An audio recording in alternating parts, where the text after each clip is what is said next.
Hey guys, it's Brandon, aka B.Rich Beauty, aka your beauty best friend. Happy Friday, y'all! We've made it to the end of the week and we have a lot of things to talk about. Pastor JAMAL Bryant claps back against Monique Samuels. Tom Cruise explodes on the set of Mission Impossible 7. And DIONNE Warwick is on the Twitter, honey. We're going to talk about that and a lot more, but you know what to do. Grab your tea, grab your beverage, let go.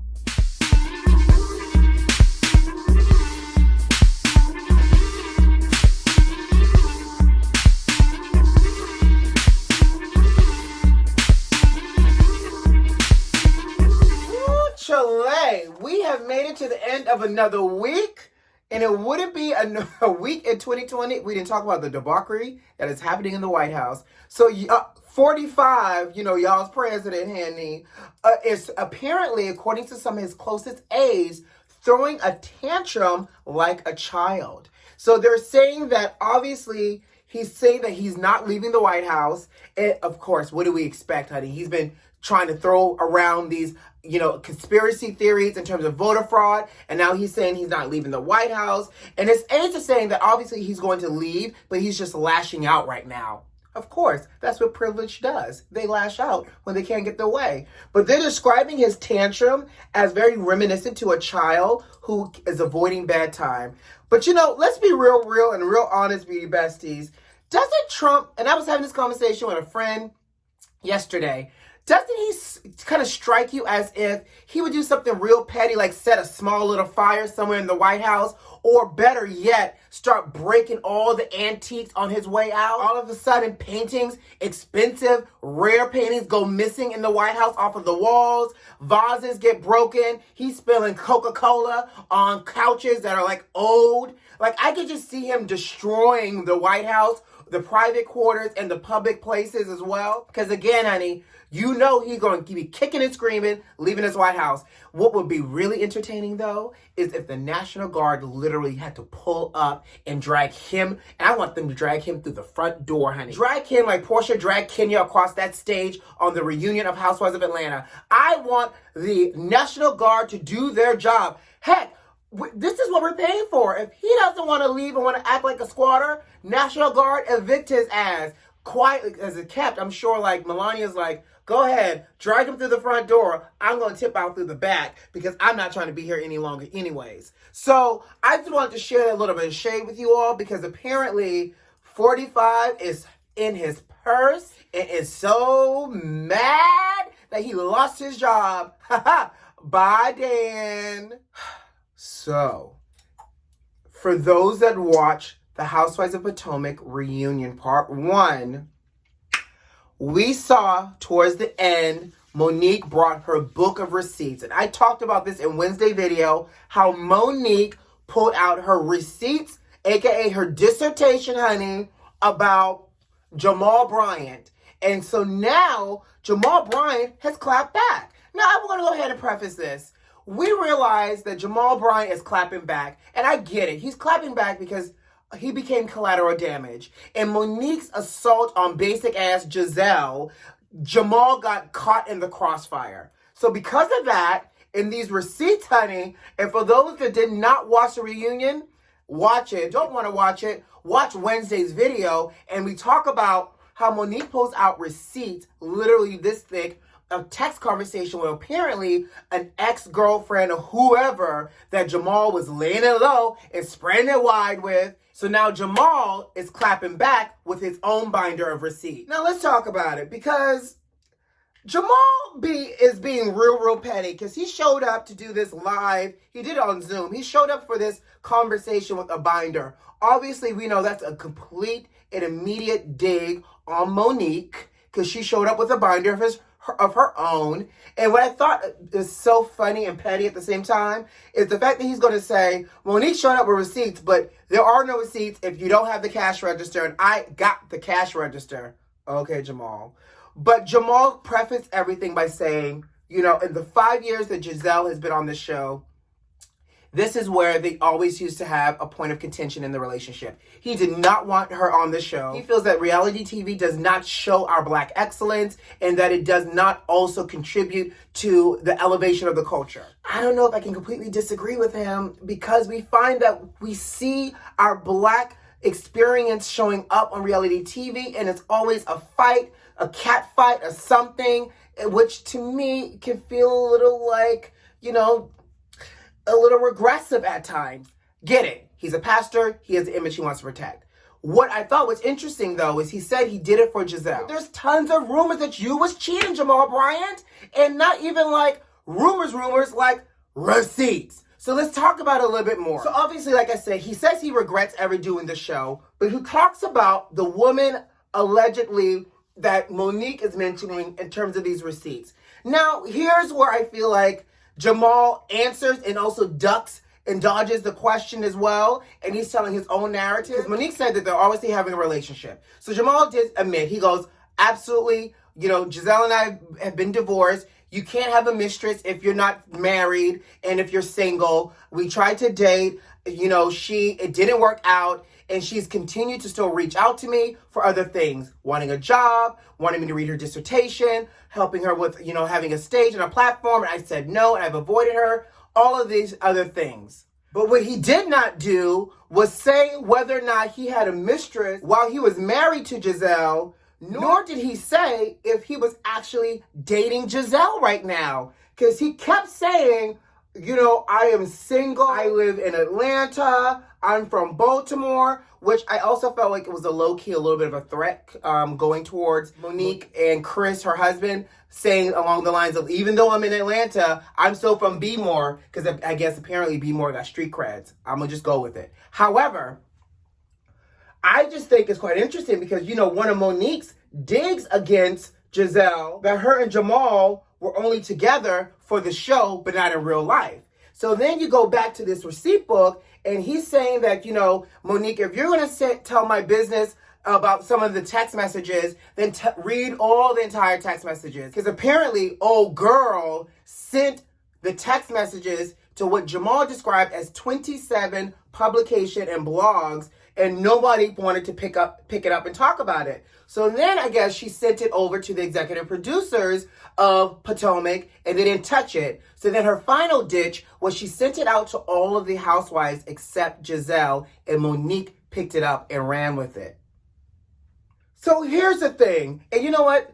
Let's talk. Here's the thing, Jamal. No one cares about your entire text thread with this woman. We care about the texts that directly relate to your timeline being married to Giselle, your timeline dating this woman as it relates to you supposed to be dating Giselle, and everything else in between. Because what we do know is that these rumors can't always be rumors if you've had them more than once. And the fact that Giselle's father said that he had 6 or 7 baby mamas, there has to be some truth in that. But I want to know, we want to know, because what he did not talk about is the fact that do you or do you not have additional children in addition to the 3 you got with Giselle? Now, here's what he also tries to make very clear in his book of receipts, is that he's not dating anyone in the congregation, that he's not sleeping with anyone in the congregation, and he has no babies in his church.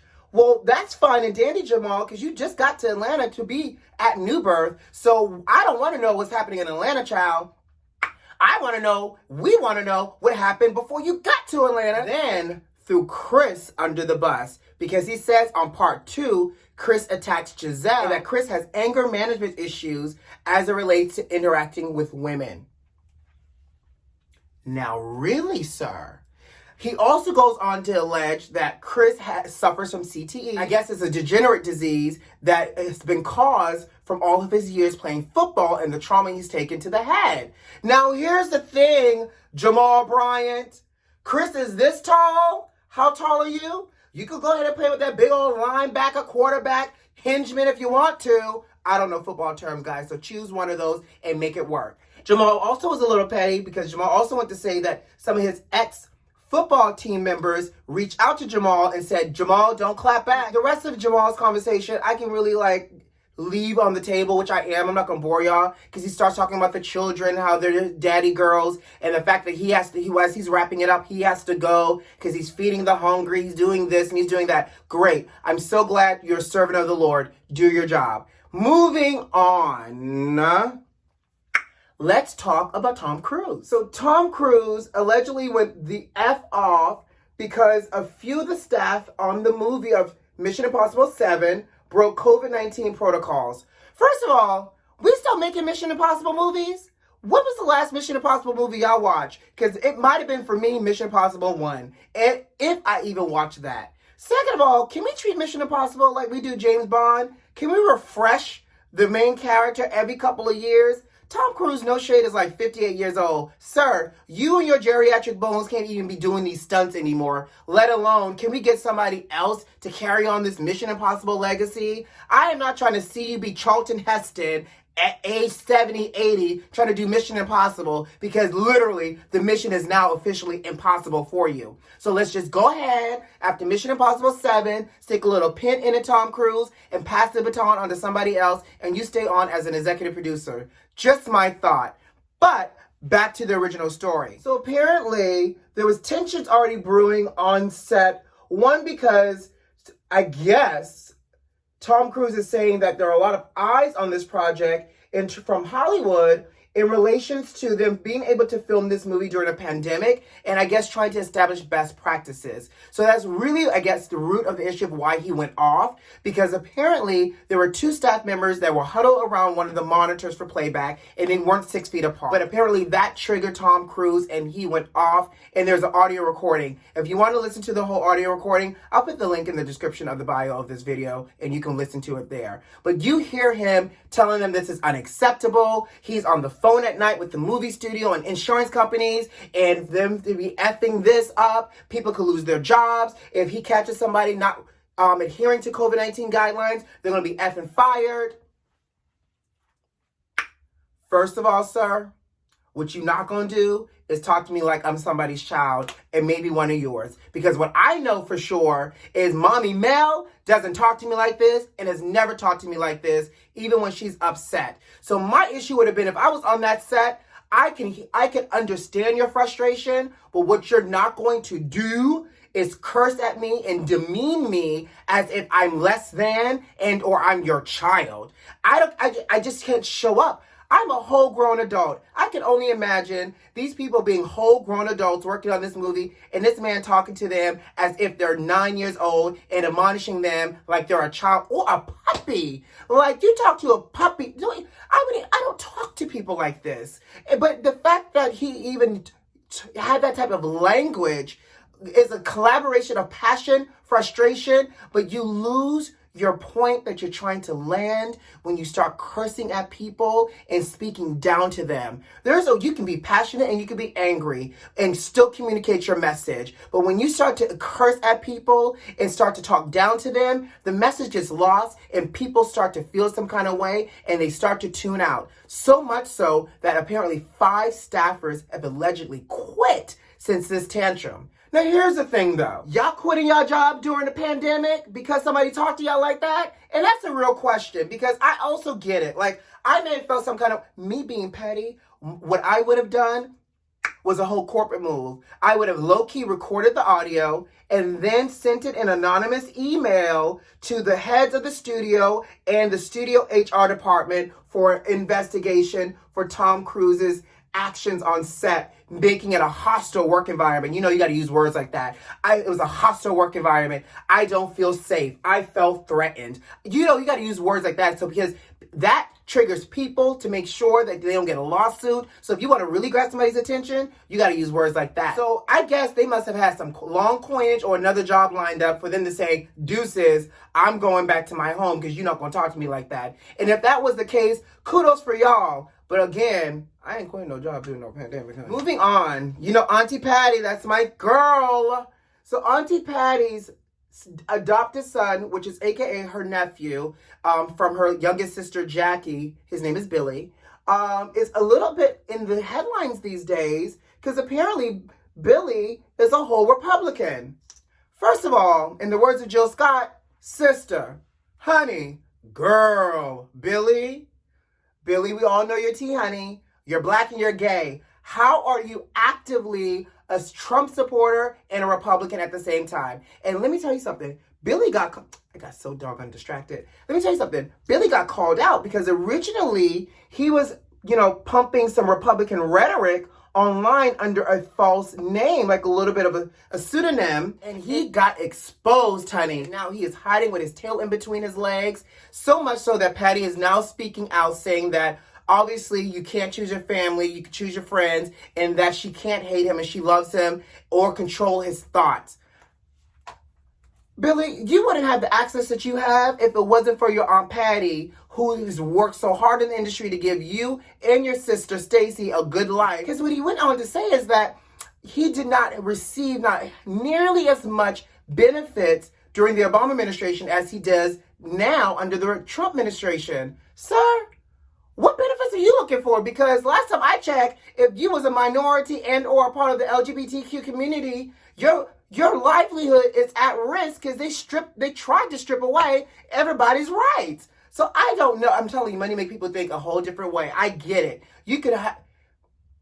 I am here, and for those that might be Republicans that watch me, here's the difference here. You could be whoever you want to be in terms of your political view. I'm not challenging that. But the fact that you had an administration that was actively taking away certain demographic rights is what I'm challenging. And the fact that Billy is like, I'm a staunch supporter. Like, really, B? Anyways, Patty came to his rescue. Patty said there ain't nothing I could do except love on them, sugar. And you know what? That's what you do as a relative. You just love on your relatives, child. Moving on. Do you guys know Auntie DIONNE Warwick and her Virginia Slims are now on Twitter? Baby, I love it for a couple of different reasons. One, for those that know who DIONNE Warwick is, it is great to be able to see this 80-year-old legend existing in the Twitter universe. Child, I'm on Twitter and I barely know how to use it. So whoever got DIONNE Warwick onto Twitter, shout out to you all because she is actively on Twitter, hanging out on Twitter, tweeting celebrities like The Weeknd and Chance the Rapper. And she now has tweeted Netflix saying that she wants Teyana Taylor to play her in a biopic. I'm here for it. First of all, Teyana Taylor looks like a young DIONNE Warwick, one. Two, Teyana Taylor already said she wants to leave music, so sis, run that coin, get your bag from Netflix, and play the hell out of DIONNE Warwick.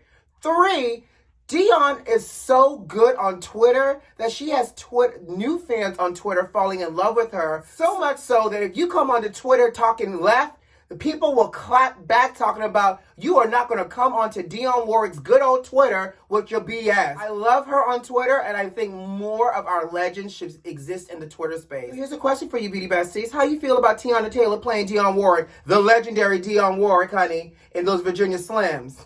I can't help it, but we love her. She's an icon, great music, and I think both equally talented. So I'm here. Netflix, make this happen for us, please. Speaking of streaming, Amazon Studios has released the first look for Coming to America 2. I got one thing to say. This better be good. We are here for it for the culture. We want a Coming to America 2. We are waiting for Coming to America 2, and these photos look great. Garcelle is still a flower girl. Obviously, she didn't get promoted, but she looks amazing. We see King Akeem. We see Simi. We see James Earl Jones. Looks amazing. They even got the same old characters from the barbershop between Arsenio Hall's character and Eddie Murphy. Side note, they was old during the movie 30 years ago. Shouldn't they not be dead by now? I'm not trying to kill nobody. But the fact that they even brought those characters back looks so endearing. I can't wait. The photos look amazing, right? So stay tuned for 2021 for Coming to America 2. And before I get out of here, I have a milestone to share with you all. The channel has reached 25,000 views, and it's because of you. Guys, thank you, thank you, thank you. And thank you for sharing the videos with your friends and your family. You are sharing the videos with your friend and your family, aren't you? If not, spread some holiday joy this season. Me, I'm Joy. Guys, you know what to do. Subscribe to the channel if you like this video if you like, and leave me a comment. Most importantly, make sure those notifications are turned on. Who loves you? I do. Bye.